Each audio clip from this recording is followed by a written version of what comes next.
함께 사도신경으로 우리의 신앙을 고백하겠습니다. 나는 전능하신 아버지 하나님 천지의 창조주를 믿습니다. 나는 그의 유일하신 아들 우리 주 예수 그리스도를 믿습니다. 그는 성령으로 잉태되어 동정녀 마리아에게서 나시고 본디오 빌라도에게 고난을 받아 십자가에 못 박혀 죽으시고 장사된 지 사흘 만에 죽은 자 가운데서 다시 살아나셨으며 하늘에 오르시어 전능하신 아버지 하나님 우편에 앉아 계시다가 거기로부터 살아있는 자와 죽은 자를 심판하러 오십니다. 나는 성령을 믿으며 거룩한 공교회와 성도의 교제와 죄를 용서받는 것과 몸의 부활과 영생을 믿습니다. 아멘. 다 함께 찬송가 212장으로 우리 주님을 찬양하겠습니다.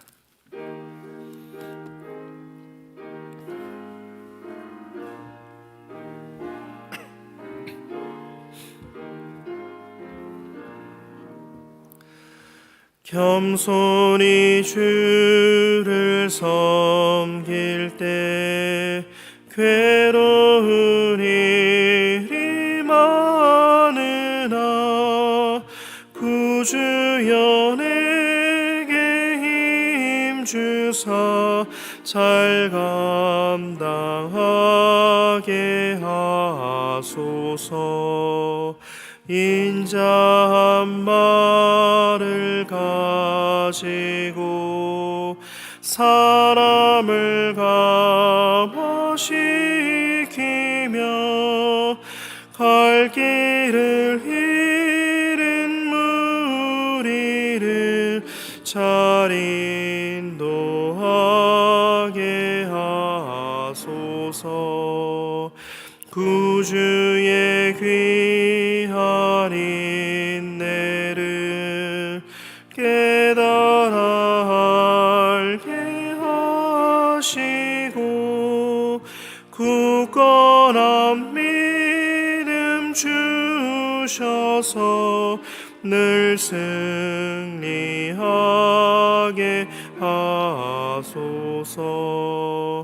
장래의 영광 비추사 소망이 되게 하시며 구주와 함께 살면서 참 평강 얻게 하소서. 아멘. 오늘 우리에게 주신 하나님 말씀은 잠언 26장 17절부터 28절까지의 말씀입니다. 잠언 26장 17절부터 28절까지의 말씀, 구약 940쪽입니다. 저와 여러분들이 한 절씩 교독하고 마지막 절은 함께 읽도록 하겠습니다. 제가 먼저 읽겠습니다. 길로 지나가다가 자기와 상관없는 다툼을 간섭하는 자는 개의 귀를 잡는 자와 같으니라.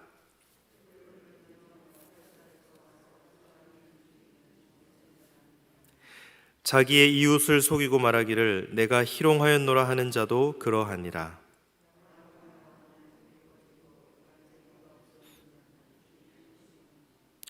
숯불 위에 숯을 더하는 것과 타는 불에 나무를 더하는 것 같이 다툼을 좋아하는 자는 시비를 일으키느니라.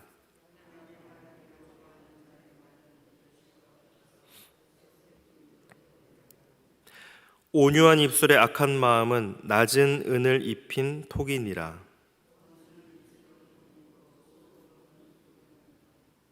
그 말이 좋을지라도 믿지 말 것은 그 마음에 7가지 가증한 것이 있음이니라.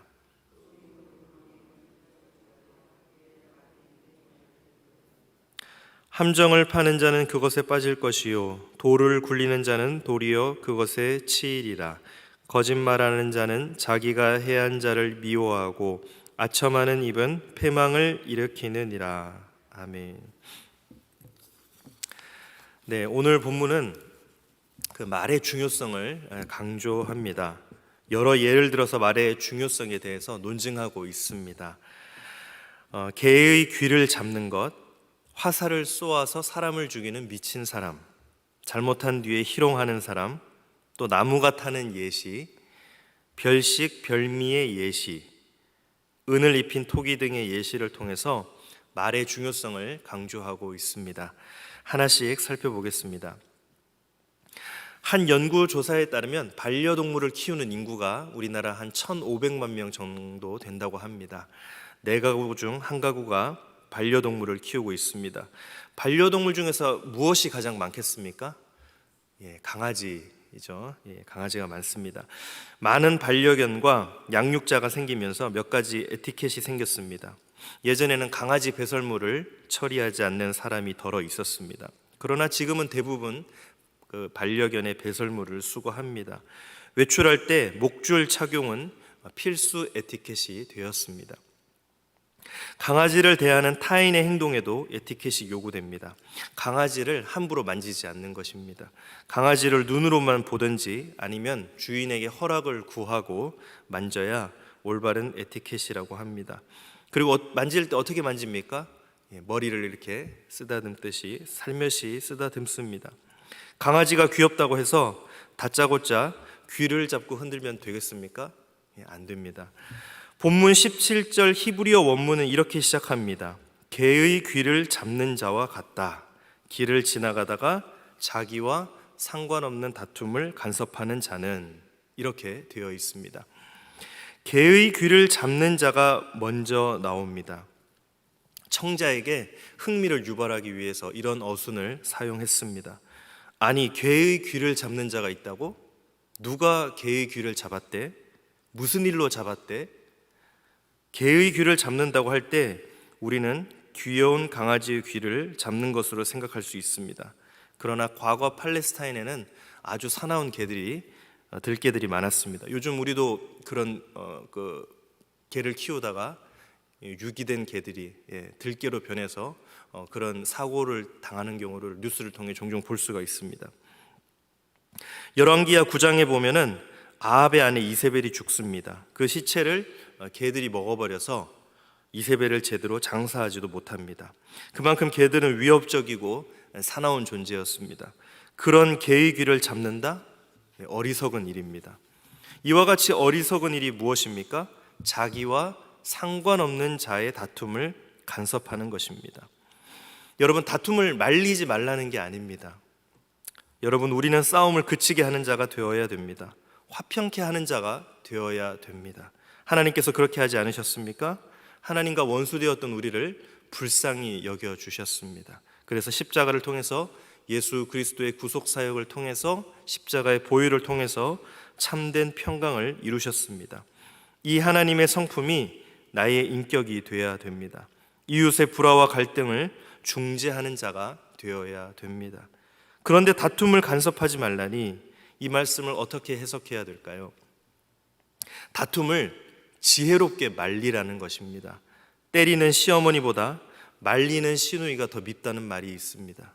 어떻게 말리는 사람이 더 미울 수 있습니까? 제대로 중재하지 않아서입니다. 싸움을 말리면서 은근히 부추기면 안 된다는 것입니다. 선한 일을 하면서 은근히 악한 일을 행하지 말라는 것입니다. 싸움의 원인과 배경과 진행에 대해서 알아야 됩니다. 그래서 무모하게 싸움에 뛰어들기보다 지혜롭고 신중하게 접근해야 됩니다. 싸우는 사람을 비난하거나 비꼬지 말아야 합니다. 싸움을 제대로 말리려면 말에 신중한 지혜가 필요하다, 그 말입니다. 다툼과 노를 그치게 하는 지혜로운 말을 하는 우리 성도님들 되시기를 축복합니다. 18절은 원문에 미친 사람이 있다라고 시작합니다. 미친 사람은 잠언에서 유일하게 여기만 나옵니다. 보통 어떨 때 미쳤다고 합니까? 말과 행동이 정상의 범주에서 한참 벗어나 있을 때 우리는 미쳤다라고 말합니다. 우리가 이해하려고 해도 도무지 이해가 안 될 때 미쳤다라고 합니다. 상식에서 벗어나 도저히 납득이 안 된다, 설명이 안 된다, 그때 미쳤다고 하죠. 횃불을 던지고 화살을 쏘아서 사람을 죽이는 사람이 있습니다. 아무런 이유 없이 화살로 또 불을 던져서 사람을 죽이는 미친 사람이 있다는 거예요. 이게 19절과 이어집니다. 19절로 이어지는데 자기의 이웃을 속이고 말하기를 내가 희롱하였노라 하는 자도 그러하니라 라고 말합니다. 희롱해놓고 희롱했노라 라고 말하는 자는 불을 던지고 화살을 쏴서 사람을 죽이는 미친 사람과 동일하다는 겁니다. 여러분, 이웃을 속이면 양심의 가책을 느껴야 됩니다. 미안해해야 됩니다. 미안해서라도, 양심이 있어서라도 속인 것을 대놓고 말 못합니다. 희롱해놓고 내가 너 희롱한 거야 라고 말하는 사람은 정상에서 한참 벗어난, 상식에서 한참 벗어난 사람이다 라는 겁니다. 살인을 저지른 뒤에 포토라인에 서서, 잡혀서 포토라인에 서서 상식밖에 말을 하는 사람들이 있습니다. 죽을 만해서 죽였다. 죽는 게 마땅했다. 다시 만나도 또 죽일 것이다 라는 말을 하는 사람이 있습니다. 이웃에게 잘못을 저질러 놓고 그 잘못을 인정하거나 사과를 구하기는커녕 내가 널 희롱하였노라 라고 말하는 사람이 있다는 거예요. 잘못을 했으면 잘못했다고 말을 해야 되는 것입니다. 용서를 구하고 사과해야 되는 것입니다. 우리는 우리의 잘못에 대해서 이웃에게 살아있는 양심을 가진 자가 되기를 바랍니다. 나의 잘못을 두고 오히려 남을 희롱하는 자가 되지 말기를 바랍니다. 우리 20절 말씀을 한번 같이 읽어보겠습니다. 시작. 나무가 닿으면 불이 꺼지고 말쟁이가 없어지면 다툼이 쉬느니라. 세계 각국에서 몇 년 뒤에 내연기관 자동차를 완전 퇴출하겠다라고 발표를 했습니다. 그런 선언을 했습니다. 그래서 이제 전기차의 시대가 도래할 것이다 이렇게 다들 예상합니다. 그러나 해결해야 되는 문제가 하나 있습니다. 전기차 화재입니다. 전기차는 배터리 특성 때문에 한번 불이 붙으면 불이 꺼지지 않는다고 합니다. 아무리 물이나 소화액을 많이 뿌려도 불이 안 꺼진다고 합니다. 그래서 현재 끌 수 있는 방법이 유일하게 딱 한 가지가 있는데 그게 뭐냐 하면 물이 가득 담긴 컨테이너 수조에 그 화재 차량을, 그 전기 차량을 담그는 것입니다. 그 외에는 없습니다.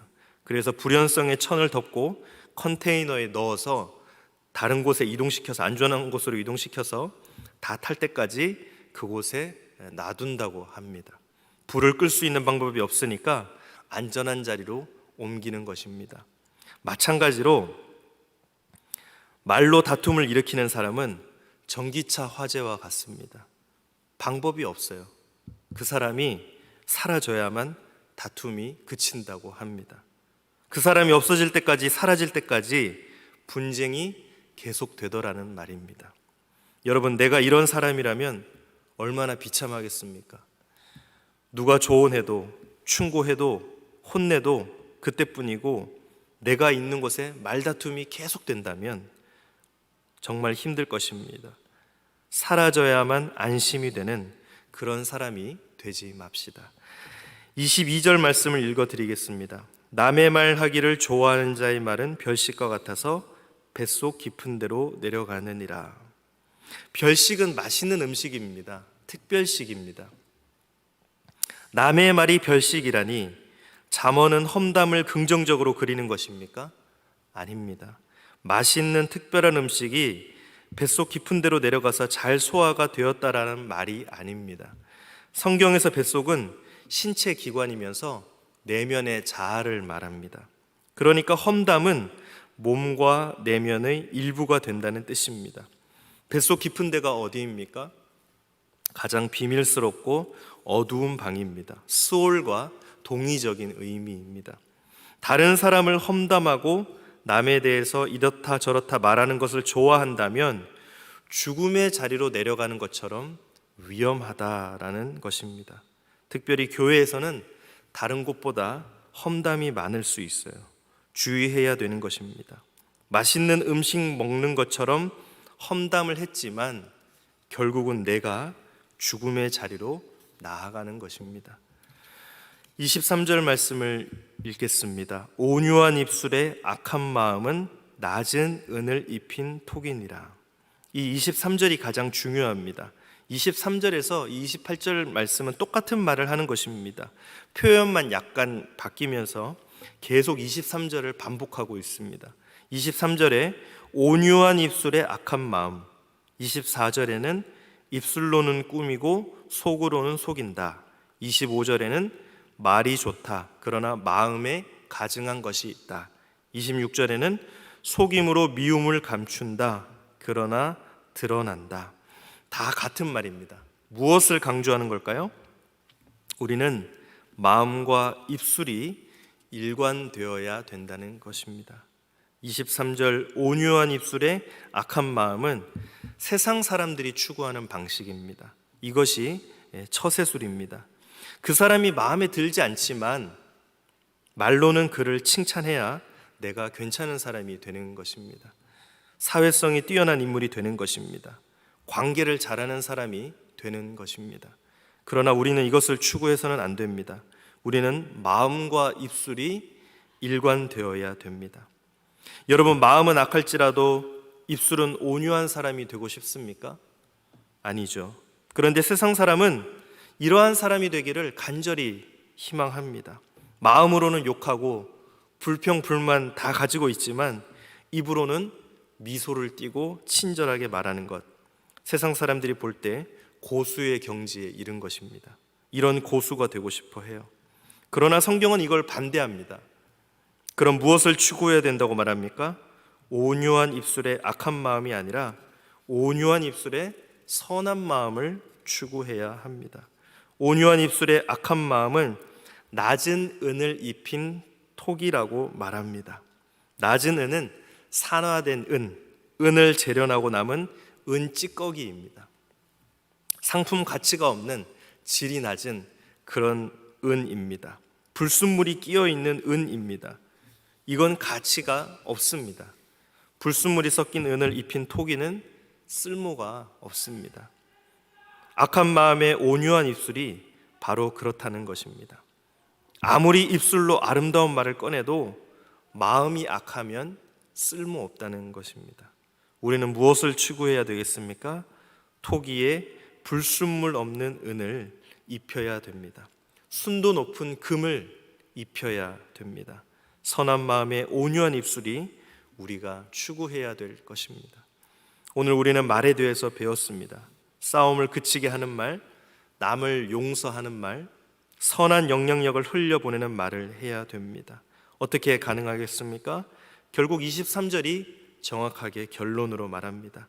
악한 마음으로는 온유한 말을 할 수가 없다는 것입니다. 말을 바꾸려면 먼저 마음을 바꾸어야 된다는 것입니다.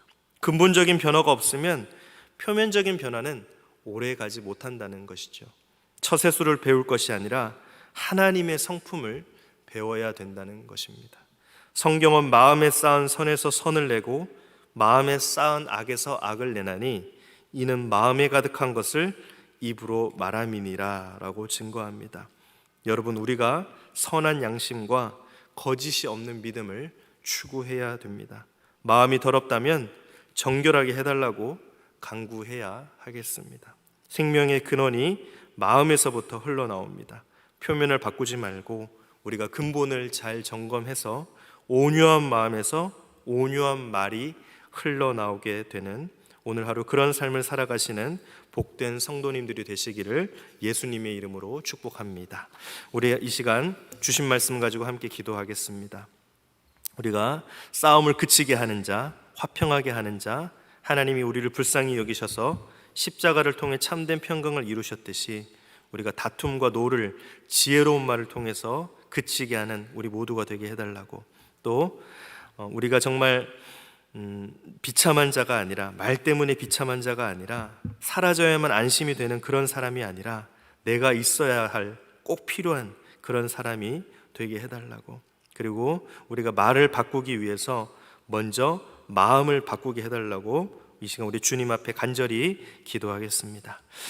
하나님 아버지, 감사합니다. 오늘 이 시간 새벽을 깨워주시고 생명 주셔서 주님 앞에 나와 말씀 들을 수 있도록 인도하시니 감사합니다.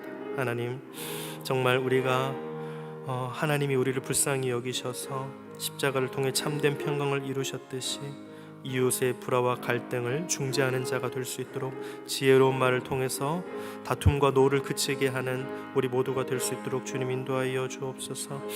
정말 내가 사라져야 안심이 드는 그런 사람이 아니라 내가 있어야, 내가 필요해야 그곳이 화목하고 사랑이 꽃피고 하나님의 은혜가 충만한 자리가 될 수 있도록 주님 도와주옵소서. 우리가 악한 마음으로는 온유한 말을 할 수가 없습니다. 말을 바꾸기 위해서 먼저 마음을 바꿀 수 있도록 도와주시고, 근본적인 변화가 아닌, 정말 우리가 표면적인 변화가 아닌 근본적인 변화를 통해서 처세술을 배울 것이 아니라 하나님의 성품을 배울 수 있도록 우리의 선한 양심과 거짓이 없는 믿음을 추구하며 우리가 정결하게 살아갈 수 있도록, 그래서 생명의 근원이 마음에서부터 흘러나오니 우리를 통하여 예수님을 함께 할 수 있도록 주님 도와주시고 함께하여 주시고, 오늘 하루의 삶도 주님 앞에 드릴 수 있도록 인도하여 주옵소서. 하나님 감사합니다. 이 새벽 주님의 말씀을 듣고 깨달을 수 있는 마음을 주시니 감사합니다. 하나님, 정말 하나님이 우리를 불쌍히 여기셔서 십자가를 통해 참된 평강을 이루셨듯이 하나님의 성품이 나의 인격이 되어 지혜로운 말을 하며 이웃의 불화와 갈등을 중재하며 다툼과 노를 그치게 하는 꼭 필요한 성도들이 될 수 있도록, 꼭 필요한 사람이 될 수 있도록 주님 인도하여 주옵소서. 나로 인하여 내가 사라져야만 안심이 되는 그런 비참한 사람이 아닌, 내가 있는 곳에, 내가 가는 곳마다 꼭 필요한 사람이 되어 사랑이 싹트고 화평이 싹트고 하나님의 은혜가 싹트는 귀한 은혜를 흘려보내는 자가 될 수 있도록 주님 도와주옵소서. 악한 마음으로는 온유한 말을 할 수가 없습니다. 말을 바꾸려면 먼저 마음을 바꾸어야 합니다. 표면적인 변화가 아니라 근본적인 변화를 통하여서 선한 양심과 거짓이 없는 믿음을 추구하며 우리의 마음이 더럽다면 정결하게 될 수 있도록 주님 도와주시고, 생명의 근원이 마음에서부터 흘러나오니 정말 선한 마음에서 온유한 말이 흘러나가는 우리 모든 복된 성도들이 될 수 있도록 주님 도와주옵소서. 오늘 하루 그렇게 실천하며 살게 되길 소망하며 예수님의 이름으로 기도드립니다. 아멘. 하늘에 계신 우리 아버지, 아버지의 이름을 거룩하게 하시며 아버지의 나라가 오게 하시며 아버지의 뜻이 하늘에서와 같이 땅에서도 이루어지게 하소서. 오늘 우리에게 일용할 양식을 주시고 우리가 우리에게 잘못한 사람을 용서하여 준 것 같이 우리 죄를 용서하여 주시고 우리를 시험에 빠지지 않게 하시고 악에서 구하소서. 나라와 권능과 영광이 영원히 아버지의 것입니다. 아멘.